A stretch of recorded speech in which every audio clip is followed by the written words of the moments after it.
Amém. Paz seja convosco. Amém.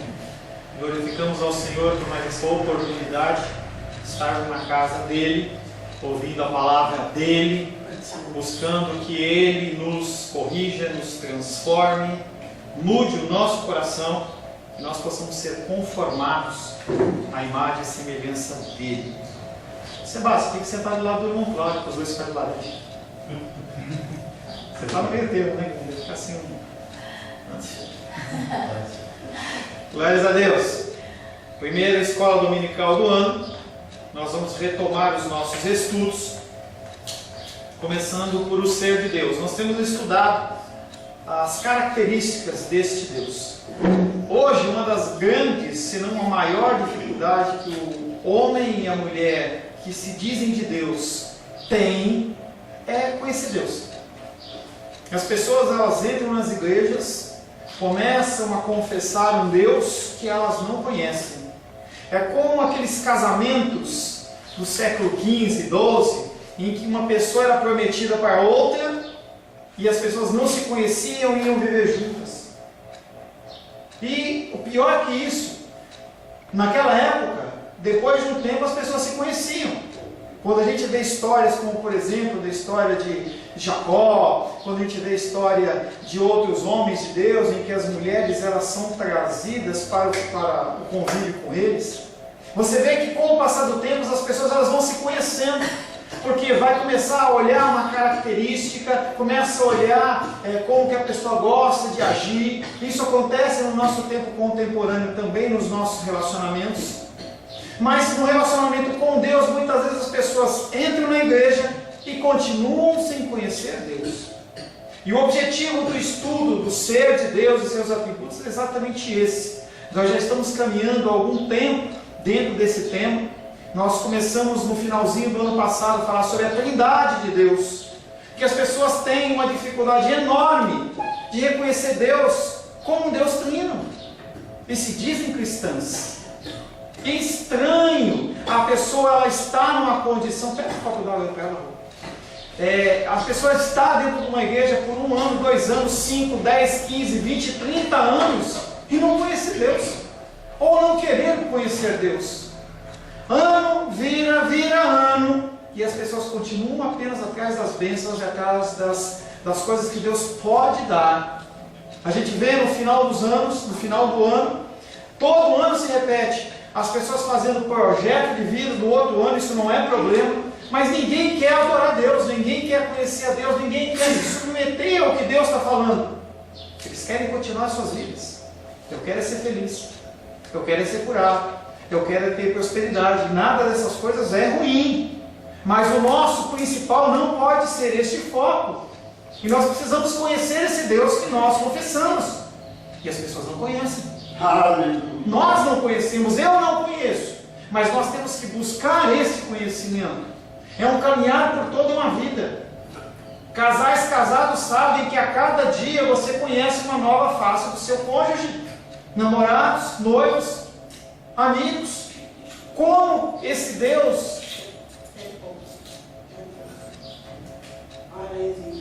está descendo. Caiu. Obrigado.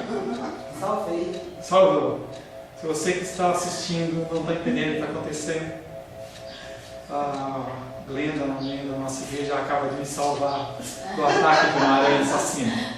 Voltando à sobriedade. Então nós temos esta missão de conhecer a Deus. Entenda que nós não estamos falando de coisas temporais, nós estamos falando de coisas eternas. Não é algo que você vai desfrutar no ano de 2018. As pessoas gostam de puxar aquelas palavras em hebraico, em grego, coloca, agora esse ano é o ano disso, agora é o ano de Daniel, agora é o ano disso. Onde está isso na Bíblia, gente?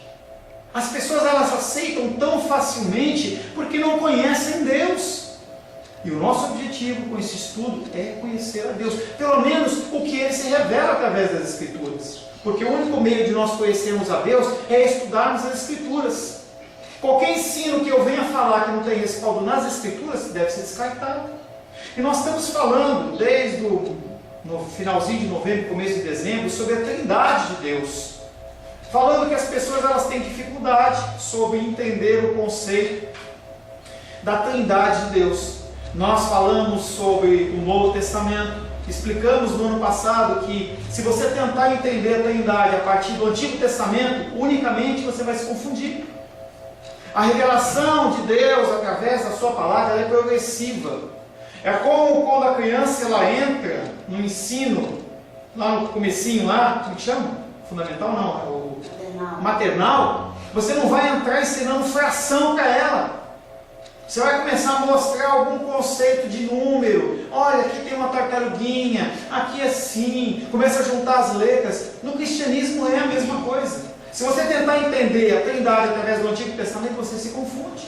Então nós começamos no ano passado a estudar a partir do Novo Testamento. O Novo Testamento ele começa a dar uma luz. E nós falamos sobre vários textos. Eu não posso repeti-los todos agora, mas estão gravados na internet. Textos sobre o batismo de Jesus, a gente vê claramente a figura do Filho encarnado, a figura da voz de Deus, dizendo Ele é o Filho amado em quem tem o prazer, e a figura do Espírito Santo na forma corpórea, como de uma pomba, não é uma pomba, como de uma pomba, descendo sobre Jesus Cristo. Falamos sobre batismo, falamos sobre a bênção apostólica, demos conceitos gerais sobre Trindade, o que é Trindade. E aí no último dia que nós trabalhamos, nós falamos sobre, começamos a falar sobre o Antigo Testamento. Falamos que todos os textos do Antigo Testamento que são citados, eles são claros através do Novo Testamento. Sempre a ótica é essa. Lemos Isaías 48:16. Lemos Isaías 48:16, em que há a citação de Deus enviando o seu Filho e o Espírito Santo realizando a obra da salvação. É claro, Isaías 48:16. Lemos Isaías 61, de 1 a 3, que fala sobre as três pessoas da Trindade, algo que é citado novamente lá em Lucas 4:16, falando: o Espírito do Senhor Deus está sobre mim. E aí aparece o Espírito, aparece o Espírito do Senhor sobre mim, a figura da Trindade claramente. Também falamos que no Antigo Testamento, basicamente o Senhor ele é chamado, o nome de Deus, como Yahvé, YHWH, em que ele aparece como singular nos textos, mas que também aparece um nome chamado Elohim, e nós falamos em Gênesis capítulo 1, verso 1, e criou Deus os céus e a terra.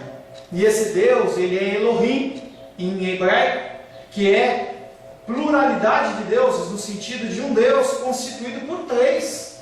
Nós não conseguimos enxergar isso na nossa língua em português, mas quando você vai olhar os textos originais, você vê que não está falando ali de Yahvé, está falando de Elohim, que é um Deus composto de três pessoas, é um Deus plural de majestade.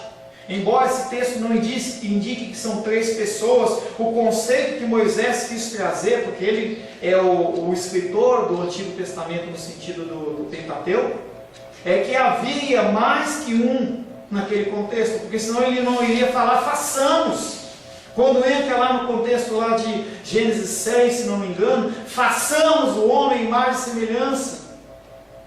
São textos que nós lemos que fazem referência a essa Trindade. E aí eu dei como lição de casa para as pessoas alguns textos que eu sei que você não leu, nem eu li, mas nós lemos agora. Quero convidar você a abrir Jó 35:10. Pedir para Sebastião estar lendo Jó 35:10. Quero pedir para o Felipe estar lendo Salmo 149:2. Quero pedir para a Rosângela ler Eclesiastes 12:1. Salmo 149:2. Eclesiastes 12:1. Para Denise, eu quero que leia Isaías 54:5.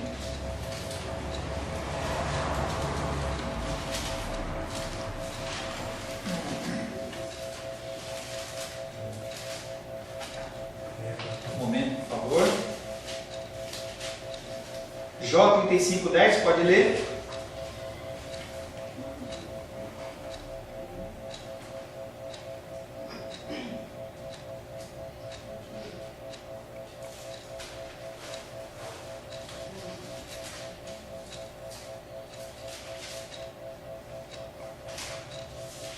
Qual capítulo? 35:10. Jó 35, verso 10. A palavra de Deus fala em 35:10 de Jó: mas ninguém diz, onde está Deus que me fez, que inspira canções de louvor durante a noite? Só esse. Salmo 149, 2. Alegre-se Israel naquele que o fez, regozijem-se os filhos de Sião no seu rei. Você vê que no 10 falou, onde está o Deus que me fez? Novamente, o Felipe ele leu 149, o Deus que me fez. Eclesiastes 12, 1. Lembra-te do teu Criador nos dias da tua mocidade, antes que venham os dias maus, e cheguem os anos dos quais dirás, não tenho neles prazer. Teu Criador. Isaías 54, 5.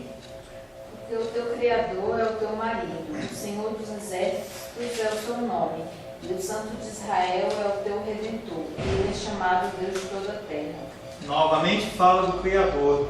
O problema é que a nossa língua portuguesa apresenta essa palavra Criador, ou Deus que me fez, no singular. Mas quando nós lemos o texto hebraico, é apresentado no plural, criadores. Para nós fica estranho ouvir falar criadores. Mas o sentido da palavra é que não é um só.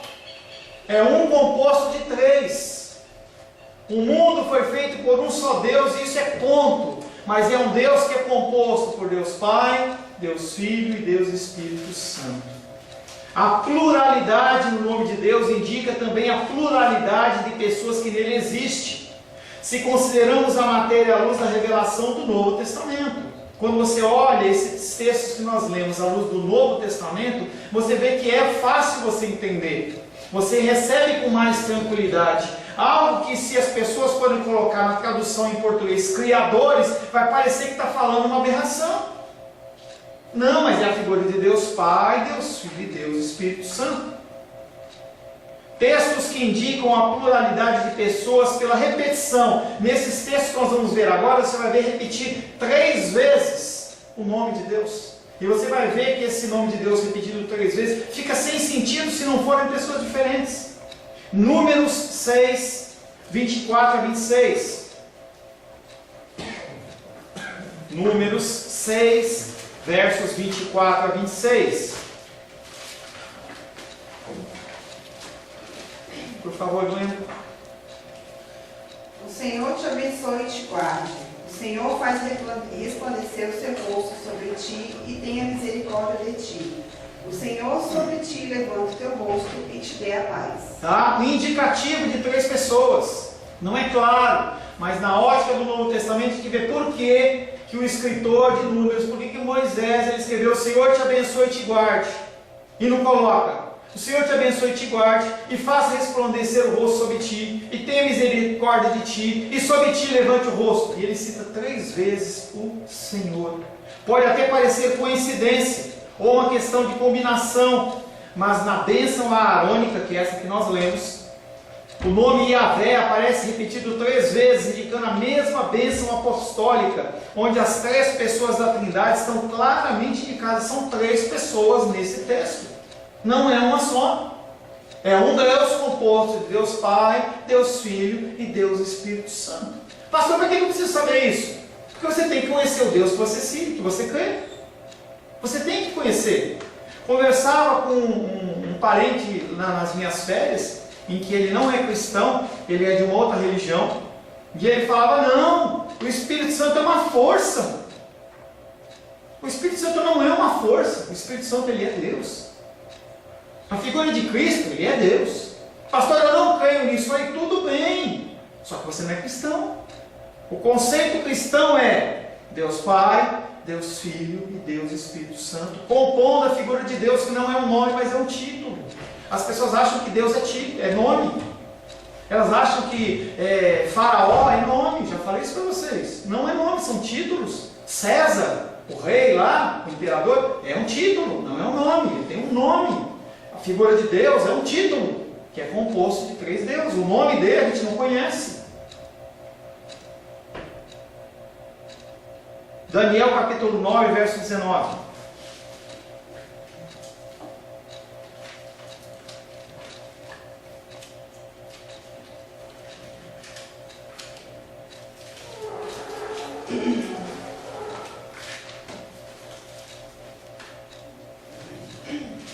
Daniel, capítulo 9, verso 19.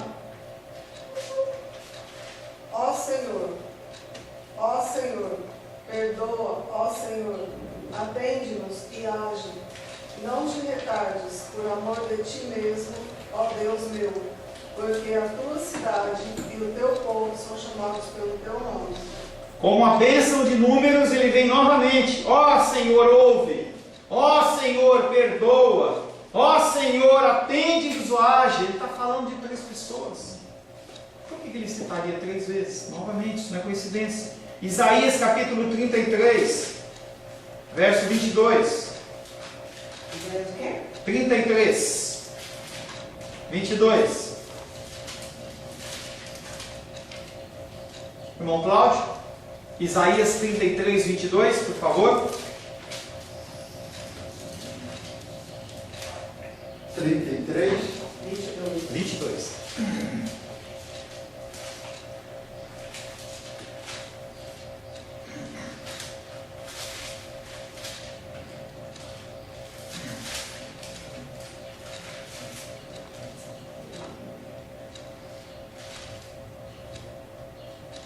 Isaías 33, 22. porque o Senhor é o nosso juiz, o Senhor é o nosso legislador, o Senhor é o nosso rei, Ele nos salvará. Mais uma vez, essas coisas não são coincidência. Quando você começa a ver repetições como essa, através de escritores diferentes, Números, Moisés, Daniel, Isaías, pessoas com diferença de 100 anos, 200 anos, 500 anos, é para se observar, é para você olhar. Textos que indicam a pluralidade das pessoas pela comunicação, nós já vimos a pluralidade pelo nome, a pluralidade pela repetição e agora pela comunicação. Gênesis 1:26, leia aí, André, por favor. Gênesis, capítulo 1, verso 26. Eu já citei, mas vamos ver de novo. Gênesis 1:26.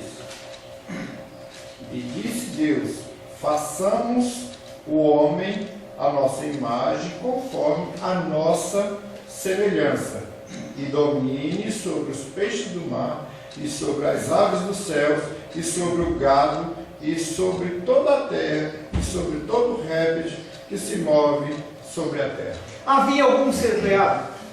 Não. Algum animal? Inseto? Algo tinha sido criado? Como é que ele fala façamos? Como é que ele fala façamos se ele não está se comunicando com alguém?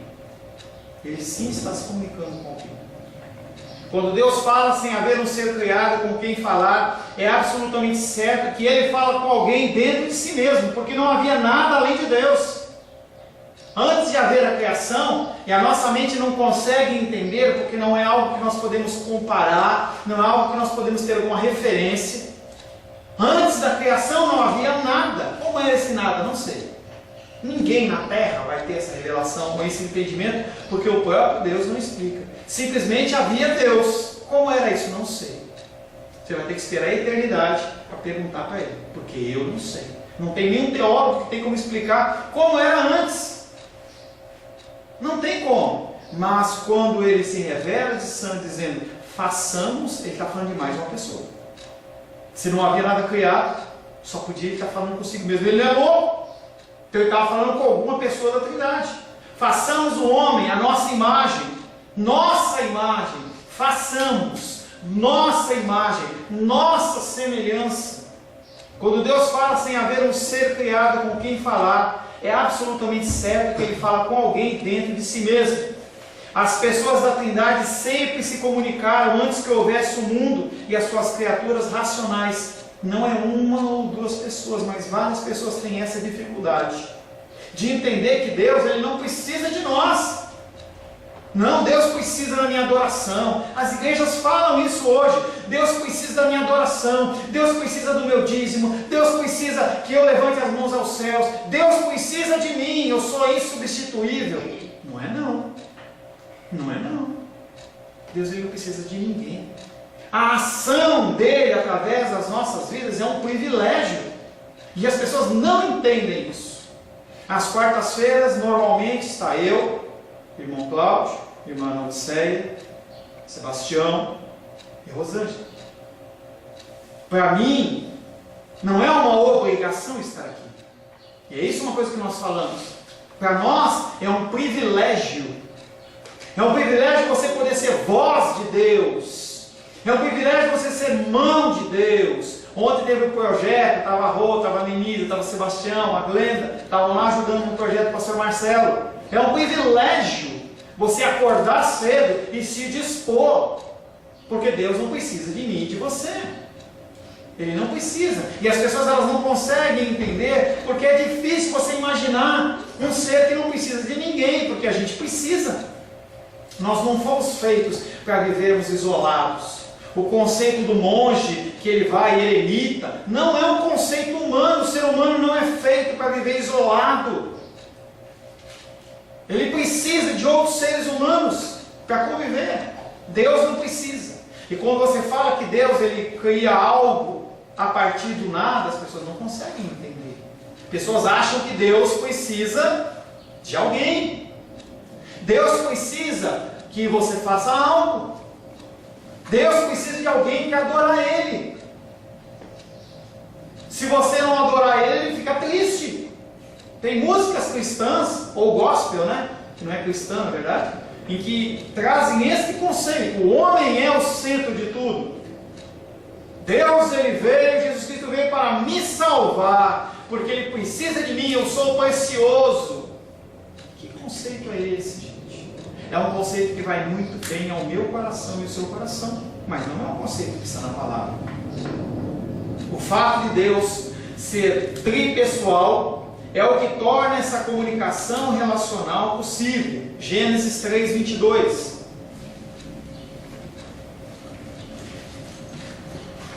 Felipe, Gênesis capítulo 3, verso 22.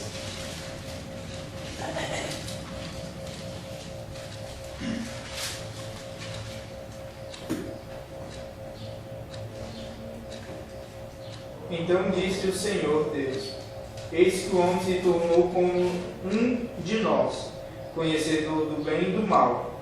Assim que não estenda a mão e tome também da árvore da vida e coma e viva eternamente. Eis que o homem se tornou como um de nós. Ah, pastor, mas aí já tinha bichinho criado. Você acha que Deus estava se referindo à vaquinha, ao leãozinho, à aranha, ao passarinho, ao pardal? Não! Como que ele se tornou semelhante a Deus? Conhecedor do bem e do mal, mas não em relação às suas características divinas. Ah, Deus não quer, pastor, com esse texto aqui, que ele coma da árvore da vida, porque senão ele vai ser Deus. Não! Deus está agindo de amor e misericórdia. Porque se o homem, ele comesse da árvore do fruto da vida, ele ia viver essa vida miserável o resto da eternidade. Mortal. Conversava com a Titi falou assim: poxa, eu estou só vendo piorar. As dores aumentam. Eu falei: Titi, mas o caminho é esse. Eu não tenho palavra de consolo. Não há, a menos que haja uma ação sobrenatural, em que Deus pode fazer. A gente vê a figura de Abraão, com 100 anos, com vigor, tendo filho e tal. A menos que haja uma intervenção sobrenatural, o nosso caminhar é o nosso corpo cada vez mais sofrendo, até que acabam as forças e energias e nós morremos. O fim nosso é a morte. Pô, pastor, no primeiro dia de escola dominical sem falar de morte, mas é realidade. Deus está agindo nesse texto de Gênesis 3:22 com misericórdia. Porque senão você e eu, nós vamos ficar ficando velhinho, cada vez com mais dor, com mais dificuldade, e não morria. Que é uma das grandes punições no inferno, em que a pessoa ela vai sendo comida pelos vermes, pelos animais, são queimados e não se consome a carne. Eu com 10 anos de idade sofri um acidente de queimadura. Eu fico imaginando aquela dor do fogo consumindo a carne eternamente. É isso que o cara no inferno vai sentir. Por isso que Deus, Ele dá um fim para as nossas vidas. É claro, a gente quer que as pessoas vivam eternamente. A gente não aceita, entendeu, que as pessoas faleçam. Nós estamos com um tio lá em São Paulo que está na UTI. A gente quer que ele seja restaurado, que ele volte à saúde. Quer que a titia faça 200 anos, que o irmão Cláudio faça 200 anos, mas não é verdade. Não é verdade. As pessoas, elas começam a sofrer, elas precisam de um descanso. Mas o foco desse Gênesis 3:22 não é isso, e sim semelhante a nós.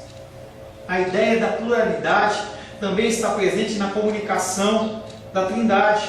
Depois de verificar que o pecado havia entrado nos homens, vendo a condição de cegueira dos nossos primeiros pais e a fuga da presença de Deus, esse disse para si consigo mesmo: eis que o homem se tornou como um de nós, conhecedor do bem e do mal. É como se Deus dissesse no conselho da Trindade: eis a situação do homem a quem Satanás prometeu ser um de nós, e que ele esperou ser como um de nós, como uma das pessoas da Trindade. Vejam se ele se parece conosco. Agora está querendo fugir de nós, escondido, com medo, porque eles estavam nus. Que Deus é esse? Comeu da árvore do conhecimento do bem e do mal, parece que manda, que sabe, mas está com medo, porque está peladinho. Na verdade estava com vergonha de Deus, porque sabia que havia consequência. Essa observação que Deus faz para si mesmo, que indica a pluralidade das pessoas, mostra o desapontamento que tiveram Adão e Eva quando ouviram o conselho de Satanás. Gênesis 3:5 diz: vós sereis como deuses. Vós sereis como deuses. O ser humano hoje ele quer ser como Deus. Eu quero ser como Deus. Eu não quero sentir dor, não quero sentir tristeza, eu não quero ter dificuldade. Não existe isso. A minha vida testifica disso e a sua também. No mundo tereis aflições. Gênesis 3:22, que nós já lemos, reforça a ideia da Trindade no Antigo Testamento, mas sem o auxílio da revelação mais completa que está no Novo Testamento, isso seria impossível. Gênesis 11:7, mais um texto. Gênesis 11, verso 7. Pastor, ainda não consigo entender para que esse tipo de coisa. Você tem que entender que o teu Deus é o mesmo Deus ontem, hoje e sempre. Senão fica parecendo que tem a época da lei e a época da graça. Época da lei, eu sou julgado pela lei. Época da graça, eu faço o que eu quero. Não é assim, gente. É o mesmo Deus. Gênesis 11:7. Sebastião, por favor. Vinde, desçamos e confundamos ali a sua linguagem, para que um não entenda a linguagem de outro. Vinde, desçamos, vamos lá. Hoje pela manhã, quando era 9h05, o André ligou para mim: vai ter escola dominical? E aí veio o Felipe com o André com o Felipe, mas um falou para o outro: vamos? Está falando de 2 pessoas, 3 pessoas aqui. Vinde, desçamos e confundamos 3 vezes. Vinde, desçamos, confundamos ali a sua linguagem. Essa comunicação trinitária, mais uma vez, clara, em consonância com as obras de Deus, que sempre são feitas no acordo da pluralidade de ação. Não há como um agir independente do outro. É um conselho em que cada um tem a sua autoridade, cada um tem o seu poder. Isaías capítulo 6, verso 8. Menísia, por favor. Isaías capítulo 6, verso 8.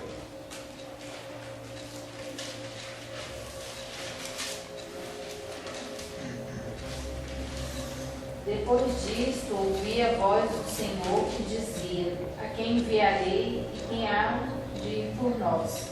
Isaías, desculpa. Disse eu: eis-me aqui, envia-me a mim. Depois disso, e aí a sequência do texto anterior, Isaías ele ouve uma voz. Voz de quem? De Deus. Deus quem? Figura da divindade. Depois disso, ouvi a voz do Senhor que dizia: a quem enviarei? Quem há de ir por nós? Por que não por mim? Porque ele está falando de mais de uma pessoa.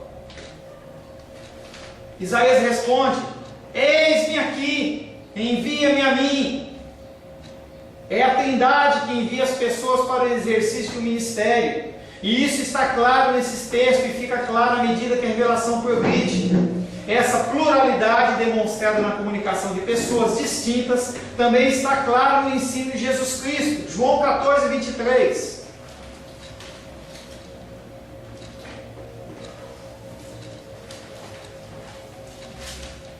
O livro que a Glenda está mais aprendendo a amar. Lê para nós, João 14, 23, por favor. 23. 14, 23.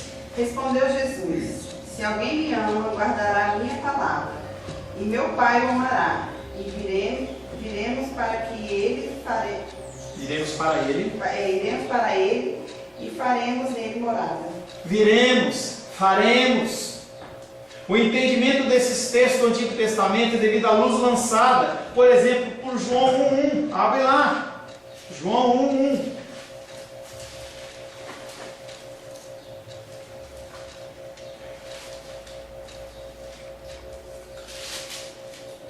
No princípio era o Verbo, e o Verbo estava com Deus, e o Verbo era Deus. No mínimo duas pessoas aí. No mínimo não há condição de uma só. É claro quando você começa a analisar segundo essa ótica. Se você não analisa tudo segundo essa ótica, você passa batido. Textos que indicam a pluralidade de pessoas pela obra. Agora, nós vamos falar das obras que cada um faz. Será que cada pessoa da Trindade faz a mesma coisa? A resposta é não. Entenda que quando nós vivemos no nosso mundo contemporâneo, em que um tem uma função, o outro tem outra função, um é superior ao outro, mas no caso da Trindade, não. Gênesis 1:26. De novo.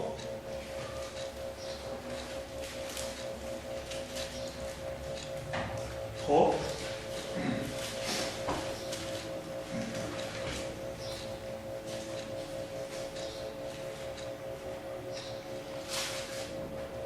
Também disse Deus: façamos o homem à nossa imagem, conforme a nossa semelhança. Tenha ele domínio sobre os peixes do mar, sobre as aves dos céus, sobre os animais domésticos, sobre toda a terra e sobre todos os répteis que rastejam pela terra. A criação não é segundo só uma das pessoas da Trindade, mas várias pessoas elas estão envolvidas. Nenhuma das pessoas da Trindade opera sozinha as obras da criação e da redenção. Falando da majestade poderosa do Senhor na criação do universo, o profeta pergunta: quem guiou o Espírito do Senhor? Ou como seu conselheiro o ensinou? Com quem tomou ele conselho para que lhe desse compreensão? Isaías 40, 13 e 14. Quem ensinou? Quando há aquela discussão entre Jó e Deus, que Jó vai lutando, chega uma hora que ele começa a murmurar, Deus fala: onde você estava? Você que me ajudou a criar a constelação? Você que fez isso, você que fez aquilo, você me ajudou? Não tem ninguém para me ajudar, é só eu. Certamente, ao criar o universo ele foi criado a partir do nada. É como você imaginar, a melhor ilustração que eu posso te dar é aquele cara que pega a cartola, entendeu, o mágico, ele olha, mostra para você, bate, põe a mão, tal, e aí ele vai lá, põe a mão e puxa o coelhinho. Parece que ele está criando algo a partir do nada. A criação de Deus, não no sentido de um truque, ou de um jogo de imagens, de espelhos, o que quer que seja, era uma criação a partir do nada. Ele falou: haja isso, crie, seja criada essa coisa, crie o animal, crie o céu, crie a lua, e ele determinou a partir do nada. A palavra chama-se ex nihilo, creatio ex nihilo, criação a partir do nada. E tem uns malucos, pastor, dizendo que ia fazer um culto do creatio ex nihilo. O cara nem sabe o que ele está falando. As pessoas adoram palavras em grego e em hebraico para chamar a atenção. Tem uma igreja conhecida aí que fala com uma palavra. Aí você olha e fala: nossa, que palavra, parece que essa palavra tem poder, né? Não, agora esse ano é o ano do tal. Se você entrar na internet, você encontra essas igrejas. Agora é o ano disso, aí mostra aquela palavra, você fala assim: nossa, essa palavra porque está no hebraico, eu nem sei o que é, não sei se está xingando a minha mãe, eu não sei se está falando que eu sou maldito, mas se o pastor está falando e é de outra língua, então é abençoada. Não é. Certamente, ao criar o universo, Deus consultou o seu próprio ser no conselho da Trindade. Ele nunca poderia estar se referindo a qualquer das suas criaturas, mesmo aos anjos. Quando Deus resolve fazer qualquer coisa, Ele a faz consultando a si próprio.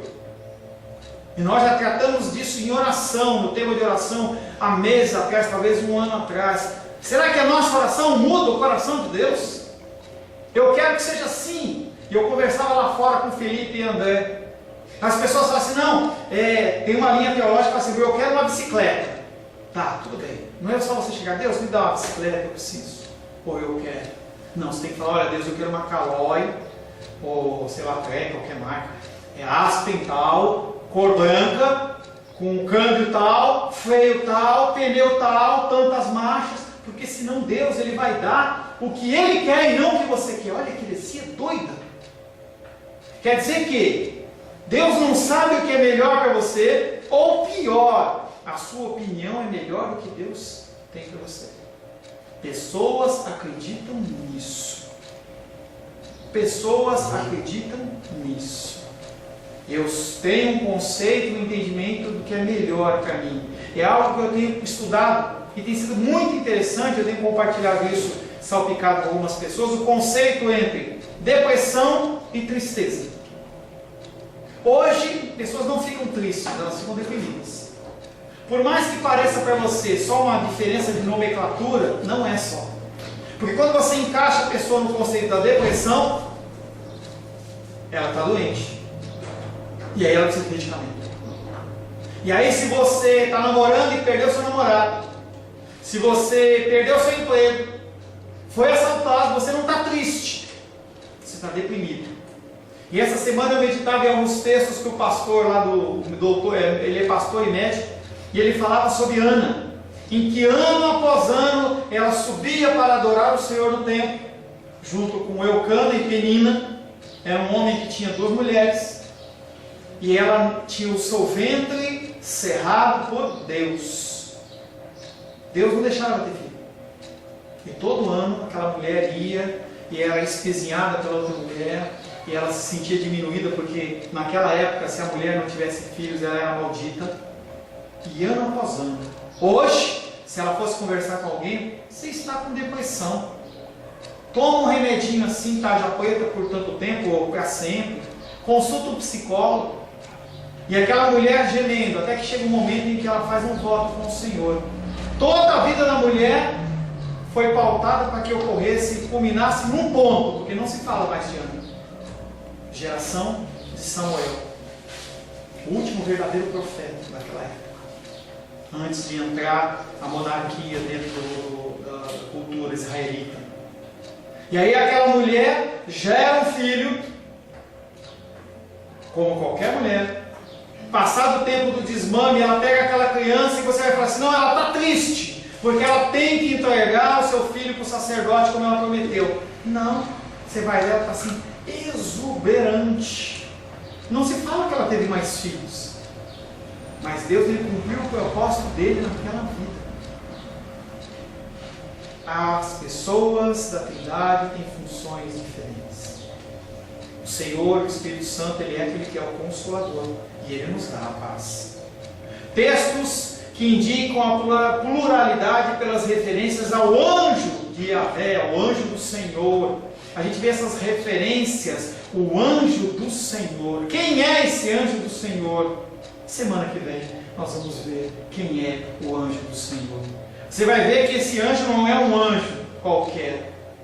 Esse anjo, ele aparece em situações pontuais, como por exemplo perante Josué, em que Josué olha para ele e fala, você está conosco ou está com eles? Quem era Josué para falar com essa figura dessa maneira? Não estou com um nem com o outro.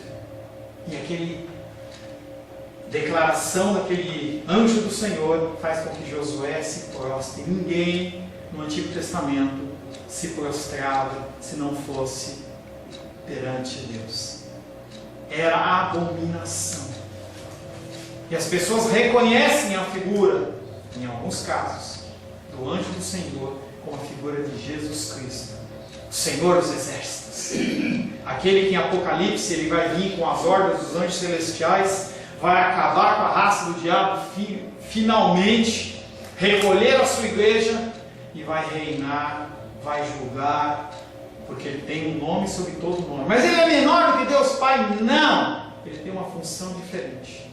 Essa figura do anjo do Senhor, ou o anjo de Yahvé, que não é Jeová, é Yahvé, é um nome impronunciável, que é melhor nome que nós podemos falar é Yahvé. Tá? Jeová é como se fosse uma distorção, e aí a gente teria que entrar em nomes bíblicos, não é o nosso foco, tá? Mas o nome mais próximo é Yahvé, em que quem é esse anjo do Senhor Yahvé? Amém? Vamos orar. Senhor, em nome de Jesus, queremos agradecer ao Senhor porque Tu és um Deus trino, um Deus, Pai querido, que se revela através da Tua palavra. Nós queremos e precisamos Te conhecer mais, Deus, para que não venhamos, Pai, agir de uma maneira errada. Nos instrui a conhecer o Teu santo nome, a nos deter, Pai querido, no estudo das Escrituras, com cuidado, com zelo, para que o Senhor fale conosco. Não queremos apenas cumprir uma leitura mecânica, mas queremos Te conhecer e ouvir a Tua voz, Pai. Em nome de Jesus. Amém.